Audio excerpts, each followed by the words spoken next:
There are moments in life when we sit quietly and ask ourselves, why is this happening to me? And at other times, when life showers us with blessings, we allow pride to creep into our hearts. In chasing dreams and celebrating successes, we often forget the bigger picture, that every chapter of our journey has already been written by the one who created us. We forget that he has a plan for each of us and his wisdom is far greater than ours. What seems like a blessing today may turn into hardship tomorrow, and what feels like a loss may later reveal itself as a hidden gift. The truth is, only time has the power to reveal what is truly good or truly bad.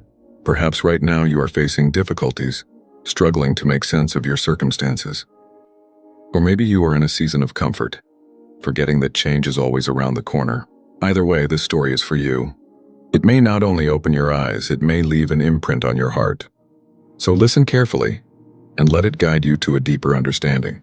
At the base of a rolling green hill where tall trees of a dense forest whispered with the wind, there was a small village. Life there was simple, untouched by the noise of the big city. Among the villagers lived a modest man named Adam. He was in the middle years of his life, neither young nor old, but he had weathered enough storms to know what hardship meant. For Adam, money was always scarce. To him, 2 meals in a day were enough to count as luxury. Yet, despite his poverty, there was something remarkable about him. Unlike many who complained about their fate, Adam carried contentment in his heart. He accepted life as it came and never let despair steal his peace. Adam owned a tiny piece of farmland that barely produced enough to survive. But he worked on it tirelessly, hand in hand with his beloved son, Daniel. Helping them was their most treasured companion, a striking white horse named Max. Max was not an ordinary farm animal. He was strong, intelligent, and quick on his feet. His loyalty and hard work made him almost like family to Adam and Daniel. To them, Max was more than a beast of burden. He was a symbol of hope. One summer morning, news of Max's elegance and cleverness spread beyond the village and reached the ears of a wealthy businessman from the city, Mr. Smith. Intrigued, he set out with his son to see the horse for himself. When his eyes fell on Max, he was astonished. The animal's strength, beauty, and sharpness left him speechless. Without hesitation, Mr. Smith offered Adam a generous sum of money in exchange for the horse. For a man struggling to survive, such an offer was life-changing, but to everyone's shock, Adam declined politely. Whispers swept through the village like wildfire. Neighbors shook their heads in disbelief.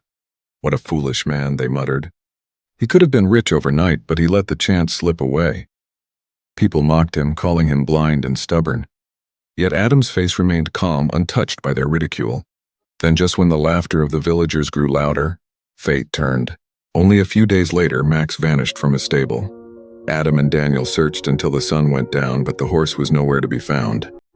The news spread quickly, and the villagers were quick to sneer. See what happened?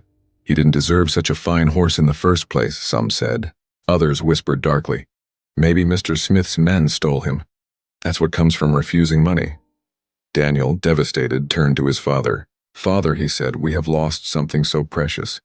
How can you stand so calmly? Adam looked at his son with a gentle smile and said, My child, life is not as simple as people think. What looks like misfortune today might reveal its true meaning tomorrow. Don't be troubled. Time will show us what this really means. Daniel could not understand. To him, his father's composure looked like hidden sorrow. But days later, something remarkable happened. While working in the fields, Daniel spotted a familiar figure on the horizon. It was Max returning home. But he was not alone. Behind him trotted 5 strong wild horses. The sight left the villagers stunned. Adam is truly fortunate, they exclaimed. We thought he was a fool, but look at him now. His horse brought back 5 more. What luck! But Adam, instead of celebrating, simply said, Perhaps Max went to find his herd. Now he has returned with his family. His calmness puzzled Daniel. No joy, no pride, just balance, no matter what life brought. With patience, Daniel began training the wild horses. Every day he worked hard to tame them, to teach them discipline, to prepare them for farm work and riding. But fate struck again. One restless horse threw him violently to the ground. His leg broke badly, leaving him in pain and unable to walk. The villagers gathered once more, shaking their heads. What terrible luck, they whispered. These horses have brought nothing but misery. Even Daniel, overwhelmed by his suffering, said bitterly, Father, surely this time we cannot pretend. This is truly bad. But Adam, with the same calm tone, replied, My son, we cannot decide what is good or bad in a single moment.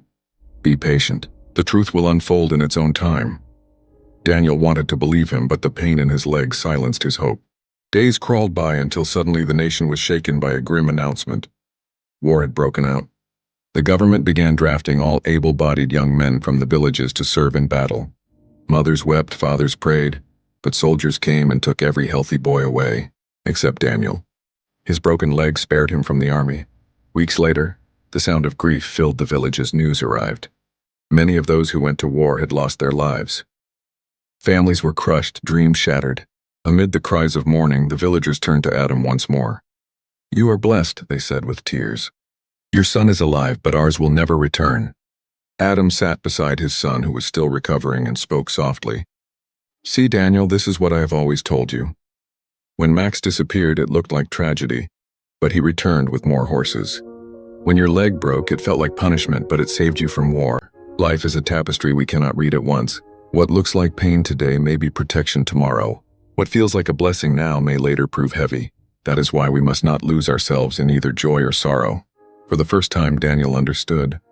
He realized his father's wisdom was not just patience, it was faith. Adam had always known that every twist of life had meaning, even when the meaning was hidden. And so the lesson of Adam's life is this. Everything that happens is part of a larger story. Joy and sorrow, gain and loss, they are all threads of the same design. We cannot judge them too soon, for only time reveals their true place. So remember this. When good things happen, be grateful but stay humble. When hardships come, be patient and do not despair. Everything passes, both joy and sorrow. And above all, trust that God's plan, though mysterious today, is always woven for our ultimate good. Maybe something in your life right now feels unbearable, or perhaps you're enjoying a moment of ease. Either way, don't lose balance. Be steady in faith, thankful in heart, and calm in spirit, because one day the picture will be clear and you will see why it all had to be the way it was.